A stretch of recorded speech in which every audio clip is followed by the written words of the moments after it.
Hello students, आज हम लोग पढ़ेंगे एरर्स और अनसर्टेनिटीज़ इन मेजरमेंट्स। हम देखेंगे कि मेजरमेंट्स जो हम फिज़िकल इंस्ट्रूमेंट्स की लेते हैं उसमें हमारे पास किस किस तरह का एरर होता है। ऑब्वियसली हम जितनी भी मेजरमेंट्स लेते हैं वो पूरी तरह से एक्यूरेट नहीं होती, उसमें कुछ ना कुछ गलती की गुंजाइश रहती ही है और पूरी तरह से हम उसका एरर्स जो है वो रिमूव नहीं कर पाते। जो बेसिकली एरर्स होते हैं वो तीन तरह के हो सकते हैं।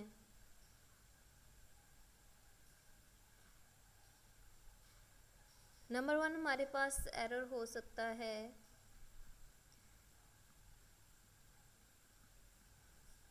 Inexperience of a person. अगर एक शख्स जो है वो इनएक्सपीरियंस है, उसे इंस्ट्रूमेंट यूज़ नहीं करना आता, तो उस वजह से भी एरर आ सकता है। सेकंड हमारे पास है फॉल्टी अपरेटस।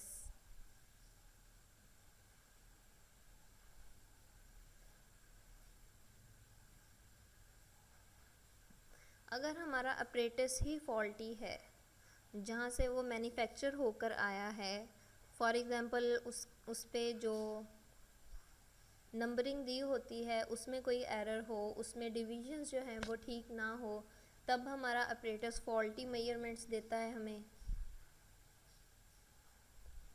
थर्ड वन हमारे पास है इनअप्रोप्रिएट मेथड।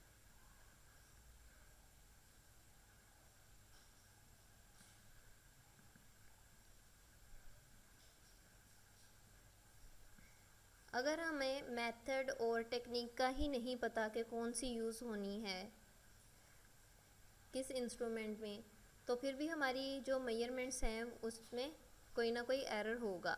फॉर एग्ज़ाम्पल अगर हम वर्नियर कैलिपर में स्क्रू गेज की टेक्निक यूज़ कर रहे हैं और उस हिसाब से हम मेजरमेंट्स कर रहे हैं, तो क्या हमारा एरर और अनसर्टेनिटी होगी उसमें? ऑब्वियसली होगी, हम गलत जो टेक्निक है वो यूज़ कर रहे हैं।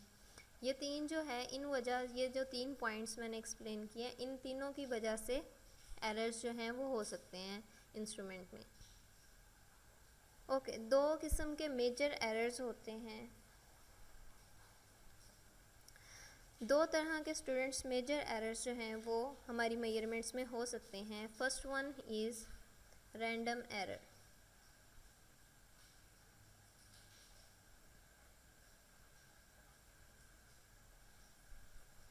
रैंडम एरर जो है ये हमारे पास आता है जब हम रिपीटेड मेजरमेंट्स करते हैं और उसमें रिपीटेड मेजरमेंट्स में हमें हर दफ़ा न्यू और डिफरेंट वैल्यूज़ मिलती हैं। हालांकि हमने कंडीशंस जो हैं वो एक्सपेरिमेंट की सारी सेम अप्लाई की होती हैं। फॉर एग्ज़ाम्पल हम मेजरमेंट्स ले रहे हैं वर्नियर कैलिपर में, तो उसमें सारे अपरेटस हमारा सेम है। जिस सिलेंडर का हम डायामीटर देख रहे हैं हर चीज़ सेम है, लेकिन जब हम उसको दोबारा से 2-3 दफ़ा हम मेजरमेंट्स लेने की कोशिश करते हैं तो हमारी जो मेजरमेंट्स हैं वो हर दफ़ा डिफरेंट आती है, थोड़ा थोड़ा उनमें पॉइंट्स का फ़र्क होता है। ऐसे एरर को हम कहते हैं रैंडम एरर। इस तरह के एरर्स को रिमूव करने का जो सबसे बेस्ट तरीका वो ये है कि आप रिपीटेड वैल्यूज़ लें, उसकी रैंडम वैल्यूज़, आप उसको एक्सपेरिमेंट को रिपीट करें 4-5 दफ़ा, फिर उसकी जो एवरेज वैल्यूज़ हैं उसको आप काउंट करें। इसी तरह हमारे पास सेकंड जो है वो है सिस्टमैटिक एरर।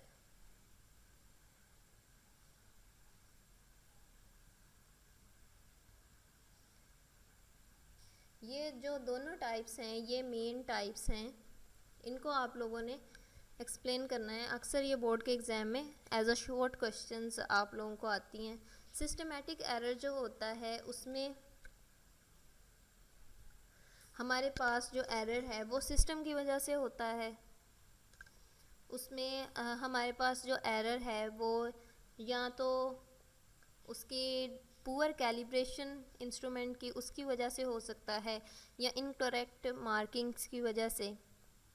मेजरमेंट्स में एरर आ सकता है। जो सिस्टमेटिक एरर है इसमें हमारी तमाम वैल्यूज़ में सेम तरह का एरर आता है, यानी कि अगर वो 2 यूनिट या 3 यूनिट हमें वैल्यू ज़्यादा दे रहा है तो वो ऑल अगर हम मेजरमेंट्स को रिपीट करके करेंगे तब भी वो सेम हमें 2 या 3 यूनिट ही वैल्यू ज़्यादा देगा। इस तरह नहीं होगा रैंडम एरर की तरह के एक वैल्यू हमें ज़्यादा मिल गई, एक वैल्यू उस वैल्यू से कम मिल गई, ऐसा नहीं होगा। बल्कि सारी जो मेजरमेंट्स हैं उसमें हमें वो सेम एरर शो होगा। फॉर एग्ज़ाम्पल हम लोग वर्नियर कैलिपर और स्क्रू गेज में हम ज़ीरो एरर काउंट करते थे। ये जो ज़ीरो एरर था या वर्नियर कैलिपर में उसको वो इसी वजह से था क्योंकि उस इंस्ट्रूमेंट की जो कैलिब्रेशन है वो पुअर थी, उसमें जो पॉइंट्स थे वो उन्होंने ठीक तरह से नहीं लगाए थे। हमारा ज़ीरो जो है वो वैल्यू -1 से या कभी -2 से स्टार्ट हो रही थी, मेजरमेंट्स पूरी तरह ज़ीरो से स्टार्ट नहीं हो रही थी। और कुछ इंस्ट्रूमेंट्स में या वर्नियर कैलिपर की ही चले एग्जांपल ले लें, उसमें अगर वैल्यू हमारी कभी ज़्यादा यानी 1 या 2 से स्टार्ट हो रही थी, ज़ीरो से नहीं प्रॉपरली स्टार्ट हो रही थी, तो उसमें हमारे पास एरर था, पॉजिटिव एरर था। इसी तरह के मेजरमेंट्स के एरर जो हैं उसको सिस्टमेटिक एरर कहते हैं। ऐसे एरर जो सिस्टम में ही मौजूद हों, ठीक है। ऐसे एरर को दूर करने का सबसे जो बेस्ट वे है वो है कंपेयर करके किसी एक इंस्ट्रूमेंट को दूसरे इंस्ट्रूमेंट के साथ फिर हम उसकी वैल्यू को एक्यूरेट कर सकते हैं। या फिर इसमें हम जिस तरह करेक्शन फैक्टर फाइंड करते थे, इसका जो बेस्ट वे है वो ये है कि हम कोई करेक्शन फैक्टर फाइंड कर लें। जैसे हम नेगेटिव ज़ीरो एरर में पॉजिटिव ज़ीरो एरर में वैल्यू नेगेटिव करते थे और नेगेटिव ज़ीरो एरर में वैल्यू पॉजिटिव करते थे, वो हो सकता है। या फिर कोई आपका जो अपना इंस्ट्रूमेंट है उसमें आपने करेक्शन फैक्टर देखना होता है कि वो कौन सा है। तो ये था ब्रीफ इंट्रोडक्शन एरर्स और अनसर्टेनिटीज़ का। ये अक्सर हमारी मेजरमेंट्स में होती हैं और ये अक्सर बोर्ड के एग्ज़ाम में एज अ शॉर्ट क्वेश्चंस आपको पूछ ली जाती हैं। तो आप लोगों ने इसकी डेफिनेशंस अच्छे से देख लेनी है, अच्छे से करनी है, इनकी रीज़न्स अच्छे से आप लोगों ने देखनी है और उसके साथ साथ आप लोगों ने इनको दूर करने के कौन कौन से तरीके हैं वो भी आप लोगों ने देख लेने हैं। ये 3 और ये 2 पॉइंट्स आप लोगों ने ये बिल्कुल आप लोगों ने अपने जहन में बिठा लेने हैं और इनका तकरीबन 1.5 पैराग्राफ आप लोगों ने इस पे ज़रूर लिख के आना है। इस पे मैं MCQs नहीं मैंने आज करवाए इस पे, क्योंकि